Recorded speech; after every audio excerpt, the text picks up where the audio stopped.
To continue where I left off in my previous video, the individual with whom I was having this debate claimed to have found a study which concluded that legality plays no role in the woman's decision-making process when she is considering an abortion. Now, at that time, I did what is called the generic fallacy, and I didn't know it because I had not begun to study the art of good reason or of logic at that time, but it is a fallacy. Now, essentially, the generic fallacy is where you sidestep an assertion by instead attacking the source cited to support it. So, for example, your assertion may be that there are miracles in the world, and somebody could cite the Quran. Now, I could say that the Quran is an unreliable source of information, and then I could say that it contains miracle stories, but I could not draw from these premises, even if they were both true, that miracles don't occur. So pointing out, or somehow proving, that the Quran is an unreliable source of information does not allow me to conclude that miracles don't occur. What I did in the discussion was I did some research, and I found that the study cited had been conducted in large part by the Guttmacher Institute, which a little more research revealed was essentially the sort of quasi-official research division of Planned Parenthood. And I know that some people don't like this assertion, but if you get right down to it, it was founded by Planned Parenthood, funded by Planned Parenthood. Initially, it was a branch of Planned Parenthood, a semi-autonomous branch, but a branch nevertheless. It's named after a Planned Parenthood president, and there are all sorts of connections and common interests between the two organizations. So when I looked at that, I saw a sort of conflict of interest. It would have been, in my opinion, the equivalent to a study by the quasi-official research division of BP, which claimed that, I don't know, humans weren't contributing to global warming. Obviously rubbish, and I completely dismissed it. And a lot of people really liked that approach, but it was fallacious, it was incorrect, and it was also completely unnecessary.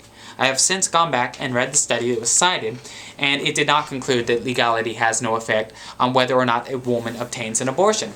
Indeed, Christopher Tietze writes in his The Effects of Legalization of Abortion on Population Growth and Health that, quote, "In all societies, the legalization of abortion produces changes in the numbers of pregnancies that occur and in the proportion terminated by legal and illegal abortions." And in the same article, he goes on to explain that subsequent to the liberalization of previously restrictive laws on abortion in the state of New York, the total number of abortions being obtained increased by 40%.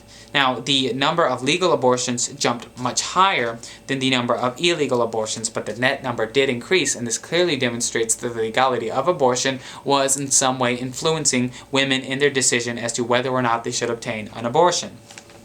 So what did the study really conclude? Well, it concluded that abortion trends in nations where the operation is illegal are similar to trends in nations where the operation is legal. So just as the conditions of the 1930s cannot be applied to the conditions of today, we cannot say that because the trends of abortion are similar in Ghana to America, that the cause and that the reason is the same. Indeed, if you go onto the Planned Parenthood website, you will find that the major issues here are a lack of economic and educational opportunity, a dearth of access to medical attention, and ignorance, as well as a dearth of contraceptives. But of course, we've got decent education in America. We've got plenty of economic opportunities. Even now, in this economic downturn, we are very wealthy, we have contraceptives, so on and so forth. The conditions are very different, and the cause is completely unrelated.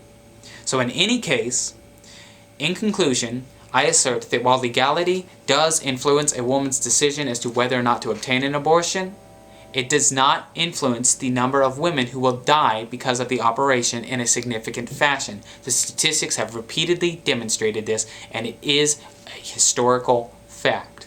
Thank you.